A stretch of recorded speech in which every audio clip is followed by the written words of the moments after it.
Hello everyone, welcome back to my channel Amisha बायोविज्ञान। आज हम एक बहुत ही इम्पॉर्टेंट चैप्टर पढ़ने वाले हैं जिसका नाम है एनाटॉमी इन फ्लावरिंग प्लांट्स। ये बहुत ही इजी एंड स्कोरिंग चैप्टर होता है क्योंकि इनके डायरेक्ट क्वेश्चंस होते हैं एंड इसमें ज़्यादा लर्निंग का काम होता है।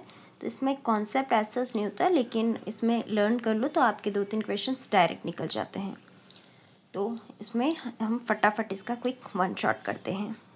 सबसे पहले समझते हैं एनाटॉमी होती क्या है। एनाटॉमी यानी कि प्लांट्स के इंटरनल स्ट्रक्चर की study. Internal structure means plant में रूट, स्टेम, लीफ, इनके टिश्यूज़ की जब स्टडी करते हैं और उनका फंक्शन पता करते हैं, उन्हीं को बोलते हैं एनाटॉमी। तो जो सबसे पहला टॉपिक है हमारे पास वो है प्लांट टिश्यूज़। प्लांट टिश्यूज़ में मेनली जो होते हैं ये 2 टाइप्स के होते हैं। फर्स्ट है मेरिस्टेमेटिक टिश्यू, ये एक्टिवली डिवाइडिंग टिश्यूज़ होते हैं एंड ये इनके फर्दर टाइप्स होते हैं जो इनकी पोजीशन पर बेस्ड होते हैं। जैसे फर्स्ट होता है एपिकल मेरिस्टेम, ये रूट और शूट टिप पर होता है, प्लांट की लेंथ बढ़ाता है। सेकंड आता है इंटरकैलरी मेरिस्टेम, ये नोड्स एंड इंटर नोड्स पे प्रेजेंट होते हैं एंड ये ग्रासेस में उनकी फास्ट ग्रोथ करवाते हैं। थर्ड आता है लेटरल मेरिस्टेम, ये प्लांट की थिकनेस बढ़ाते हैं, सेकेंडरी ग्रोथ करवाते हैं। देन इनके कुछ इंपॉर्टेंट फीचर्स यानी कैरेक्टरिस्टिक्स होते हैं, जिससे इसमें सेल्स बहुत छोटे छोटे होते हैं एंड लार्ज न्यूक्लियस होता है एंड डेंस साइटोप्लाज्म होता है एंड न्यूक्लियस बहुत बड़ा होता है। वैक्यूल इसमें होता ही नहीं है, एब्सेंट, और if present then it very small, it is very small. Then second आता है परमानेंट टिश्यूज़, ये सेल्स डिवाइड नहीं करते हैं, cells lose the ability to divide. So इसके फर्दर टाइप्स होते हैं जैसे सिंपल परमानेंट टिश्यू। फर्स्ट आता है इनमें पैरेन्काइमा, ये लिविंग सेल्स होते हैं एंड इनका फंक्शन होता है स्टोरेज एंड फोटोसिंथेसिस में। इनके थिन सेल वॉल होते हैं, इसके एग्जांपल हैं कॉर्टेक्स एंड पिथ। सेकंड आता है हमारे पास कॉलेनकाइमा, ये फ्लेक्सिबल सपोर्ट देता है, यंग स्टेम में ज़्यादा मिलता है, अनइवन थिकनिंग होती है कॉर्नर्स पे and provide support, present in dicot stems. Then आता है थर्ड हमारे पास स्क्लेरेनकाइमा, ये डेड सेल्स होते हैं, इनके पास थिक लिग्निफाइड सेल वॉल होती है, फाइबर्स एंड स्क्लेरेट्स इनके एग्जांपल्स हैं। तो परमानेंट टिश्यूज़ जो अपनी एबिलिटी डिवाइड करने की लूज़ कर चुके हैं, इनके ये इनमें 2 टाइप्स होते हैं, simple permanent tissue and complex. Simple further 3 types के होते हैं, पैरेन्काइमा, कॉलेनकाइमा, स्क्लेरेनकाइमा, जिसमें पैरेन्काइमा, कॉलेनकाइमा लिविंग है, स्क्लेरेनकाइमा डेड होते हैं। सेकंड आता है complex permanent tissue. Complex permanent tissue में यहाँ ट्रांसपोर्ट सिस्टम होता है, इसमें यहाँ पे वस्कुलर टिश्यूज़ होते हैं, ट्रांसपोर्ट टिश्यूज़ इन्हें हम बोलते हैं। फर्स्ट होता है जाइलम एंड सेकंड होता है फ्लोएम। जाइलम टिश्यू का हम बचपन से फंक्शन पढ़ते आ रहे हैं, जिसका वाटर और मिनरल्स का ट्रांसपोर्ट करना। इसके फर्दर कुछ कंपोनेंट्स होते हैं जैसे tracheids, vessels, xylem parenchyma, xylem fibres and phloem. Phloem का जो फंक्शन होता है फूड ट्रांसपोर्ट करना होता है। इसके फर्दर कंपोनेंट्स होते हैं sieve tubes, companion cells, phloem parenchyma and phloem fibres. Then हमारे पास आते हैं टिश्यू सिस्टम। टिश्यू सिस्टम मैं आपको नेक्स्ट वीडियो में पढ़ाऊंगी, अगर आपको पढ़ना है तो प्लीज़ मुझे कमेंट में बताइए कि आपको टिश्यू सिस्टम पढ़ना है एंड ये इम्पॉर्टेंट है, बहुत ज़्यादा इम्पॉर्टेंट है टिश्यू सिस्टम। तो अब हम पढ़ने वाले हैं एनाटॉमी ऑफ रूट। तो रूट की एनाटॉमी, डाइकॉट रूट में यहाँ पे जो वस्कुलर बंडल्स रेडियल होते हैं, पिथ स्मॉल होती है, ये सारा पढ़ेंगे एंड इसके कुछ फीचर्स होते हैं जैसे एपिडर्मिस में रूट हेयर्स प्रेजेंट होते हैं एंड कॉर्टेक्स पैरेन्काइमेटस होता है, पेरिसाइकल से लेटरल रूट्स डेवलप होती हैं एंड एंडोडर्मिस में कैस्पेरियन स्ट्रिप्स होती हैं। जाइलम एक्सार्च कंडीशन होती है यानी प्रोटोजाइलम पेरिफ्री की तरफ होता है। पिथ एब्सेंट होती है तो बहुत ही स्मॉल होती है। इसका इम्पॉर्टेंट नोट जो है कि रूट में एक्सार्च कंडीशन होती है, इट मीन्स कि प्रोटोजाइलम जो होंगे वो पेरिफ्री पर होंगे एंड मेटाजाइलम सेंटर पर होगा। तो मेन पार्ट्स हमने पढ़ लिए हैं, मेन पार्ट्स रूट के एपिडर्मिस, कॉर्टेक्स, एंडोडर्मिस, पेरिसाइकल। तो इनके फंक्शंस याद रखना कि एपिडर्मिस पैरेन्काइमेटस होते हैं। नेक्स्ट हम पढ़ते हैं मोनोकॉट रूट।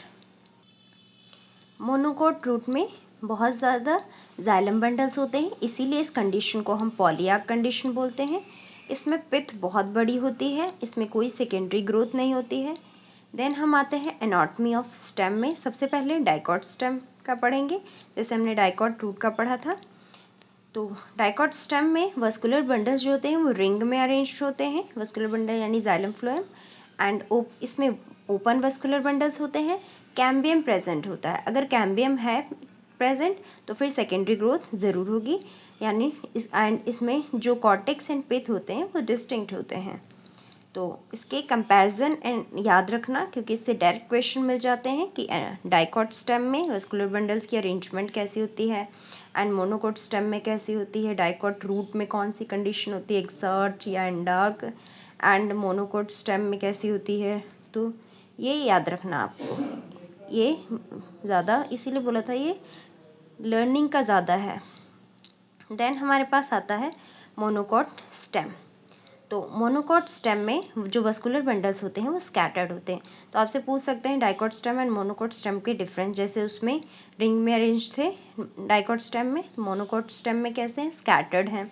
उसमें ओपन वस्कुलर बंडल था, यहाँ पे क्लोज्ड वस्कुलर बंडल्स है। वहाँ पर कैम्बियम था, यहाँ कैम्बियम नहीं है। कैम्बियम नहीं है इट मीन्स यहाँ सेकेंडरी ग्रोथ भी नहीं होगी।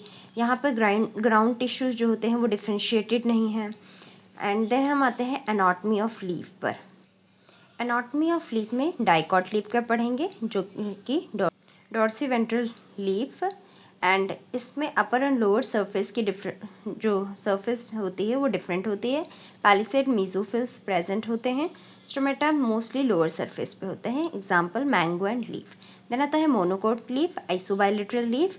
इसमें मीजोफिल डिफ्रेंशिएटेड नहीं होता है, स्टोमोटा दोनों सरफेसेस पर होता है, एंड इसके एग्जाम्पल आते हैं ग्रास लीफ। सेकेंडरी ग्रोथ के बारे में पढ़ते हैं। इसमें गर्थ इंक्रीज करता है, किसकी वजह से, vascular cambium and cork cambium.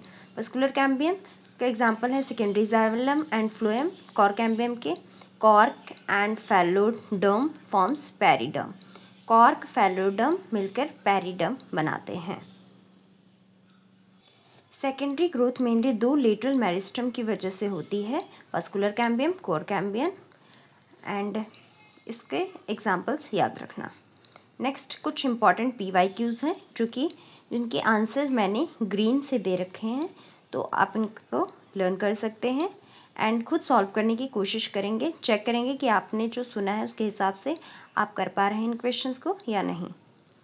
तो जैसे फर्स्ट क्वेश्चन है, in roots protoxylem is located towards. तो मैंने पढ़ाया था आपको कि रूट्स में कैसी कंडीशन होती है, एक्सार्च कंडीशन होती है।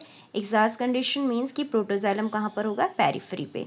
सेकंड आता है बुलीफॉर्म सेल्स। बुलीफॉर्म सेल्स कहाँ पर होते हैं, मोनोकोट लीव्स में।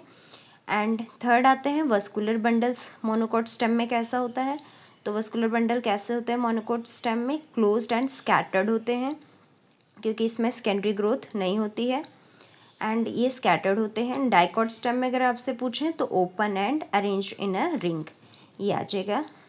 ठीक है, तो ये कुछ इंपॉर्टेंट क्वेश्चंस हैं, PYQs हैं। इनके आंसर्स ग्रीन कलर से मैंने दे रखे हैं, तो आपको डायरेक्ट यहीं से मिल जाएंगे। एंड बुलीफॉर्म सेल्स जो होते हैं, बुलीफॉर्म सेल्स होते हैं लार्ज एपिडर्मल सेल्स होते हैं, मोनोकोट लीफ में होते हैं, एंड हेल्प करते हैं लीफ की रोलिंग और अनरोलिंग में ड्यूरिंग वाटर स्ट्रेस कंडीशन में। तो ये इंपॉर्टेंट है बुलीफॉर्म सेल्स, ये मोनोकोट लीव्स में होती हैं, आप इनको लर्न कर लेना। देन आता है secondary growth in plants occur due to. मैंने आपको बताया था सेकेंडरी ग्रोथ प्लांट में किसकी वजह से होती है, लेटरल मेरिस्टम की वजह से होती है। नेक्स्ट आता है which leaf tissue performs maximum photosynthesis. तो कौन सा जो होता है लीफ टिश्यू होता है मैक्सिमम फोटोसिंथेसिस करता है, तो वो कौन से होते हैं, पैलिसेड मीजोफिल्स। पैलिसेड मीजोफिल जो होता है एपिडर्मिस के जस्ट नीचे प्रेजेंट होता है, अपर एपिडर्मिस के, एंड इसमें क्लोरोप्लास्ट बहुत ज़्यादा होते हैं। फोटोसिंथेसिस का मेन साइट होता है, सनलाइट को एब्जॉर्ब करते हैं, इसका फंक्शन है। नेक्स्ट है secondary growth in plants occur due to activity of, तो ये हो गया कि लेटरल मेरिस्टम, इसी की वजह से सेकेंडरी ग्रोथ होती है। ये रिपीटेड क्वेश्चंस हैं। तो अब आप मुझे कमेंट करके बताएंगे कि आपको ये वीडियो कैसे लगा, एंड अब आपको कौन से टॉपिक का वीडियो चाहिए, क्विक वन शॉट। एंड इसके जो डायग्राम वाले पोर्शन होंगे वो मैं आपको नेक्स्ट वीडियो में करवाऊंगी, क्योंकि इसके डायग्राम इंपॉर्टेंट होते हैं, डायरेक्ट लेबलिंग से भी कई बार क्वेश्चंस आ जाते हैं। So thank you so much, and अगर आपको ऐसे ही वीडियो देखने तो please like share and subscribe my channel Amisha बाय विज्ञान। Thank you so much.